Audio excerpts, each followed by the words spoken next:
likumul bir bibirrih wal fajir bifujurih fasma'u lahum wa ati'u fi kulli ma wafaqa al-haq wasallu wara'ahum fa in ahsanu falakum wa lahum wa in asa'u falakum wa alaihim.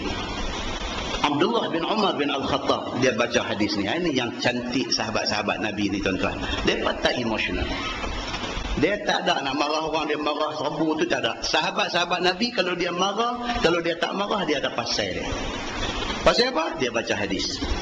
Apa kata dia? Sayalikum wulatun ba'di. Nabi kata apa? Dia kata akan mai esok-esok ni pemerintah selepas daripada aku. Nabi kata. Lepas aku tak ada esok ni akan ada wulah. Wulah ni daripada wali, daripada pemerintah. Akan mai pemerintah selepas daripada zaman aku. Yang mereka ini fayalikumul bir bibirri. Kalau depa baik, maka pemerintahan depa baik. Nabi kata, wal fajir bifujuri. Kalau pemerintah ni jahat, jahanam habis pemerintahan dia. Benda ni akan mai. Nabi kata, fasma'u lahum wa ati'u fi kulli ma wafaqal haq. Nabi kata, dengarlah. Walaupun mereka jahat, dengar perintah mereka, taatlah kepada mereka. Selagi mana apa yang mereka perintah itu bertepatan dengan yang benar. Selagi mana mereka bercakap tu tak suruh kita buat maksiat.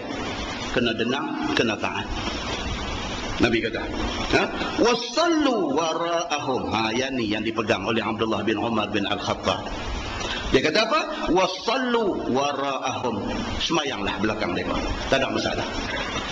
Walau dia jahat, walau dia bunuh anak angkat Nabi, walau apa sekalipun, wasallu wara'ahum. Kalau dia nak terbiang nak jadi imam juga, tak apa, ikut tak apa, tak ada masalah. Nabi tak kata, dan semayanglah dua imam di belakang sana. Tak ada. Nabi kata tak apa lah, dia nak naik-naik, kita ikut, tak ada masalah. Pasal apa? Fa in ahsanu falakum walahum. Kalau sekiranya dia tu baik, kalau dia ni baik dalam pemerintahan dia, falakum walahum, maka baik itu untuk kamu dan untuk dia. Kalau dia baik, dia pun dapat pahala, kamu dapat pahala. Wa in asa'u, tapi kalau dia jahat, falakum wa alaihim. Hampa tetap dapat pahala. Hampa tak kacau dengan dia. Tapi dia berdosa. Dia berjawab di depan Allah Subhanahu wa ta'ala. Abdullah bin Umar bin Al-Khattab jawab macam tu. Sahabat lain pun dia. Nampak tuan? Inilah kepada apa yang kita baca malam ni. Inilah penjelasan dalam agamanya begini. Nah, wallahu a'lam. Lepas ni insya-Allah kita masuk bab maja'a fil harji wal ibadati fihi.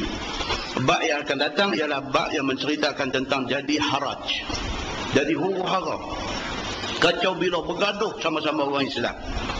Wal ibadati fihi. Bagaimana keadaan kita nak beribadah dalam keadaan huru-hara, dalam keadaan jadi kelam kabut itu. Tuan-tuan kena ingat, orang Melayu ni pantang banyak. Orang Melayu pantang banyak. Satu apa dia? Dia pantang semayang kalau dia kenduri. Orang Melayu buat kenduri tak mayang. Nu duk pergi sambut orang mayang.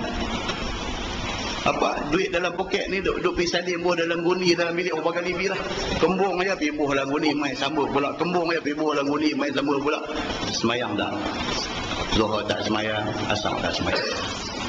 Maghrib tak lagi ada semayang. Dia kata tak apalah, nak tidur sekali aku qada balik dengan zuhur dengan asar. Orang Melayu. Apa dia? Minta bagi kenduri sikit, tak semayang.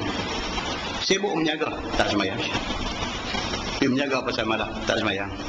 Bukan semua, ramai tak semayang. Semayang, bagus. Dia tang mana pun dia pergi semayang. Habis dia tak ada nak pergi, dia ambil ayat semayang, dia hampang sejadah tepi meja dia, Allahu Akbar. Dia nak semayang. Dia kata aku tak selesa semayang tahun ni, aku nak pergi masjid sah, tolong tengok sah. Yang tu ada. Tak apalah, Allah Ta'ala bukan tak tahu. Aku duduk menjaga cari makan ni pun nak belah anak pinak aku. Dia kata takkan Allah Ta'ala tak tahu kot. Dia pakai kira Allah tahu. Dia tak ada semayang. Melayu, dia yang kata Melayu ni. Kalau pergi negeri Arab biasa, kita duduk naik bas di highway di Saudi tu, tengok ke tepi daripada semayang ke padang pasir biasa. Orang Melayu cuba tuan-tuan pergi semayang tepi jalan raya api, jalan din. Dia hampang sejadah semayang tepi jalan raya api tu. Mau nak jadi sembang sebulan. Waktu tu pasal duk mengaji kat Ustaz Samsuri jadi begitu. Saya dapat nama tuan-tuan buat bulan tu. Saya dapat nama. Nampak? Orang Melayu. Yang kata orang Melayu ni. Mesyuarat tak semayang.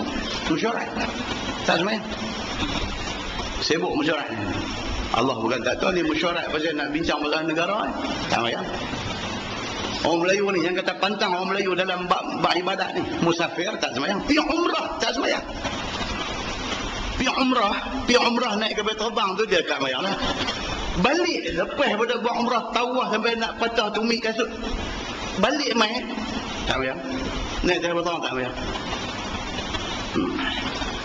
Seluar kocok. Alasan tak semayang seluar kocok. Kita kata jom pergi semayang. Oh saya seluar kocok. Seluar kotor cuci bagi bersih lah. Jomlah semayang. Tak boleh kotor. Pantang tu. Pantang. Nak buat ibadat ni pantang banyak. Awak tak semayang pasal apa ni? Duk tunggu kereta. Aircon kereta rosak. Pergi kedai Cina. Pergi duk repair aircon tu. Waktu Zohor dah nak habis dah. Aircon tak siap lagi. Kan? Tak semayang. Awak tak boleh semayang kat dalam kedai Cina? Tak boleh semayang ke? Dia kata sejadah tak ada. Alasan untuk tak semayang tu tuan-tuan. Sejadah tak ada. Awak ambil kertas seorang abang lapik tak boleh ke semayang? Ish ada pula semayang tu.